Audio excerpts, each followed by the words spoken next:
year deal.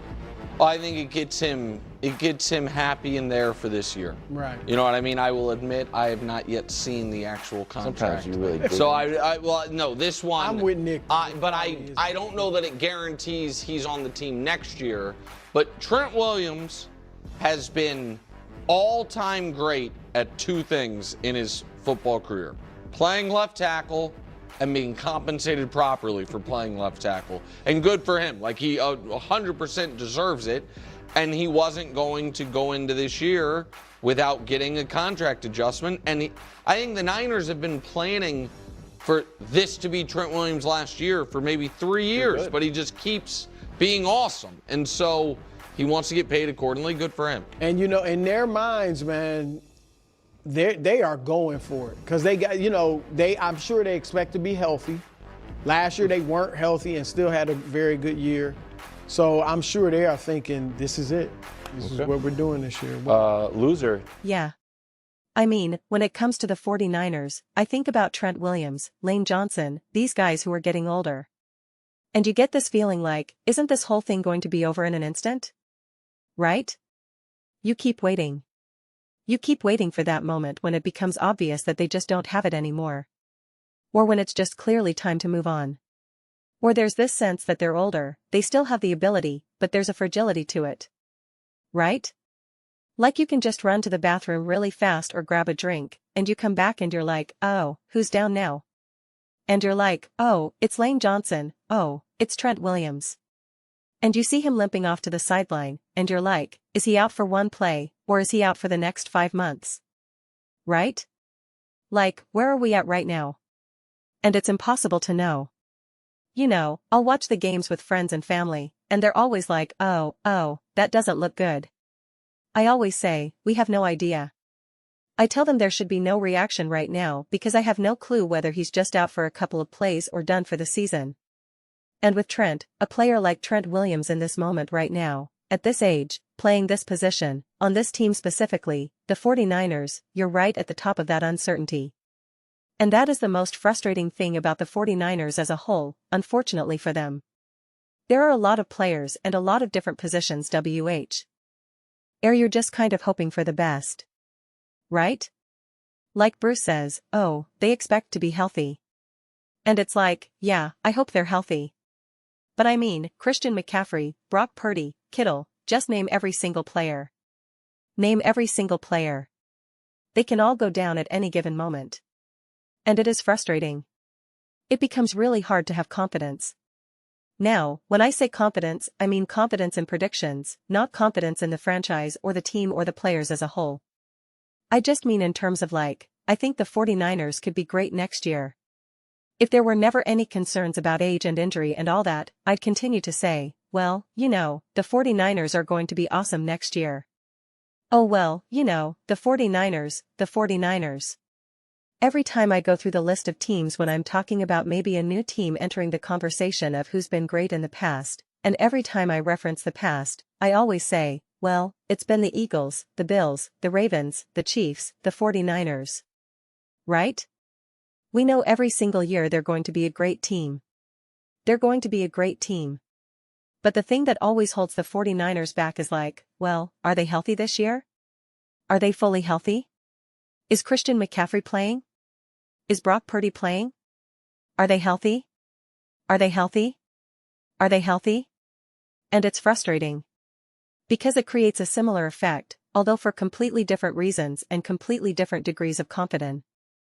See, way more confidence in the 49ers, not even a question. But it's the same conversations around the Bengals. Like when we're trying to have a conversation of, oh, what can Lamar Jackson do this year with the Ravens, or what will Patrick Mahomes do with the Kansas City Chiefs, and Josh Allen with the Buffalo Bills? Then we get to the Bengals and it's like, I don't know. Is Joe Burrow healthy? Is Joe Burrow playing? Is the offensive line healthy? Is the offensive line playing? Are they even there? Is the defense anything? And it's like, I don't know. How could I have a conversation in April about the Cincinnati Bengals when I literally have no idea who is going to be on the field? Zero. And there's a flavor of that with the 49ers. There's a flavor of that. And it becomes tricky. But I do like this move, obviously. right? I think it's pretty clear-cut. I don't think there's any big master strategy to work around with the Trent Williams of the NFL. He's so important to this team and to what the 49ers are looking to do. But to me, the real question is, when you're looking at the 49ers, how can they get truly back on track?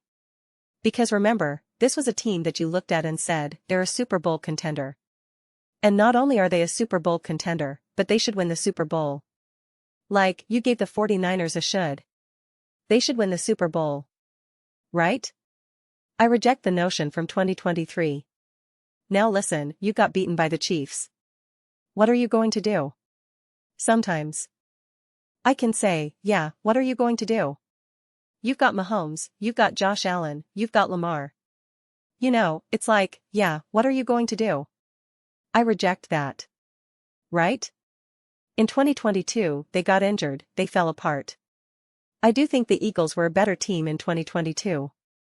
I know that's always a long debate between 49ers fans and Eagles fans.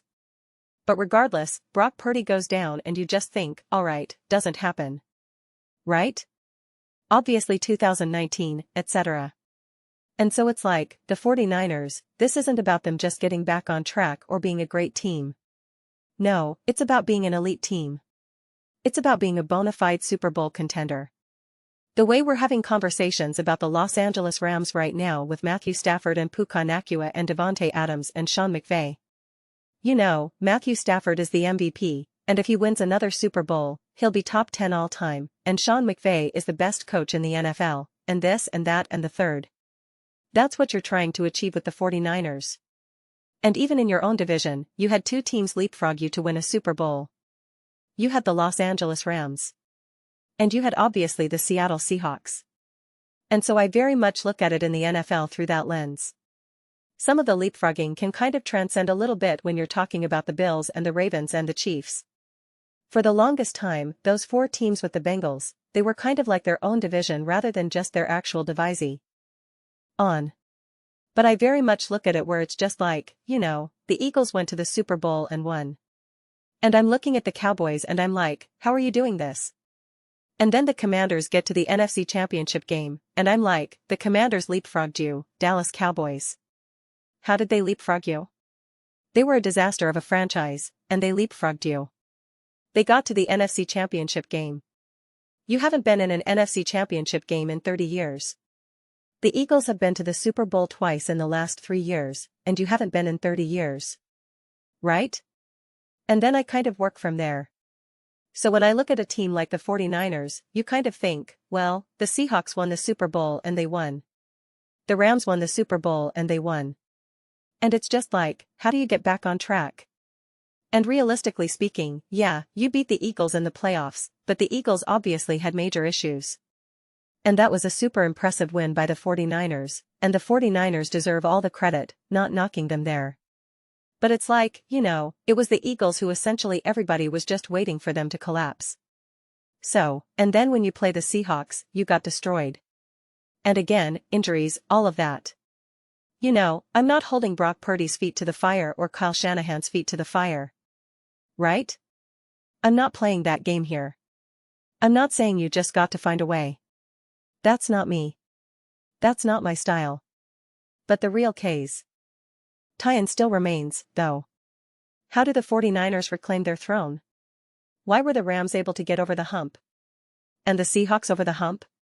Even in the same conference, the Eagles got past the Chiefs the following year in a way that the 49ers did not. Right? And now they made a great move getting Robert Saleh. That was an awesome hire.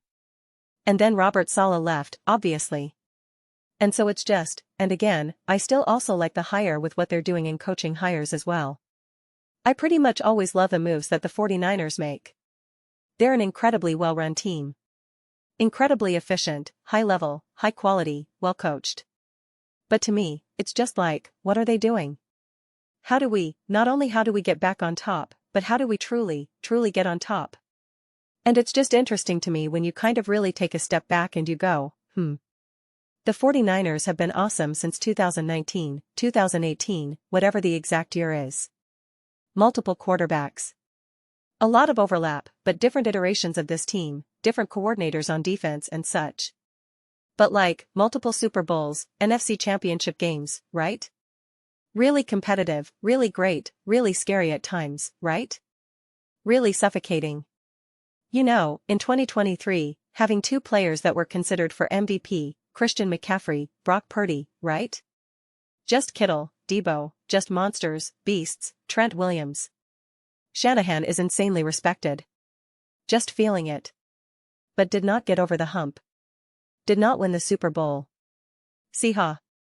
KS, in a blink of an eye, win the Super Bowl. Right? Rams trade for, trade Jared Goff, get Matthew Stafford in a blink of an eye, win the Super Bowl that year. A couple years, still competitive. Now, absolutely without a doubt, went all in this year. And now it's even. Last year they got to the NFC Championship game and were realistically one play away from getting to the Super Bowl. And probably would have smoked the Patriots. So, it's just, I look at the 49ers on a different level. I put my expectations for what they can and cannot achieve so much higher. I'm looking at the Commanders and I'm not like, oh, you were at the NFC Championship game, you got to get back there this year. I'm like, no, you just kind of have to get back on track, get Jaden Daniels situated, get this defense finally being a positive on your team. Alright, come on. And for the 49ers, I'm like, what are we doing to actually be back to being that top scary dominant team? I mean, the 49ers, they used to be one of the scariest teams to face. It was like, you got to go up against the 49ers. I was like, oh my gosh, how do you stop that offense? Oh my gosh. And so that's the lens that I look at the 49ers right now. I'm just like, there's been a step back for all the various reasons, right? And it's just like, how do we feel like this? Because, Bruce is like, oh, this team feels like they can win it all right now. Like they're going for it. And it's just lick. Is that true? Is it true and is it accurate? Those are just my thoughts. I'd absolutely love to hear yours. What do you all think about the 49ers? Trent Williams, 2 years, $50 million extension. How do you feel about the 49ers? Kind of their most recent timeline, the trajectory that they're on. The confidence level. How are you feeling about it?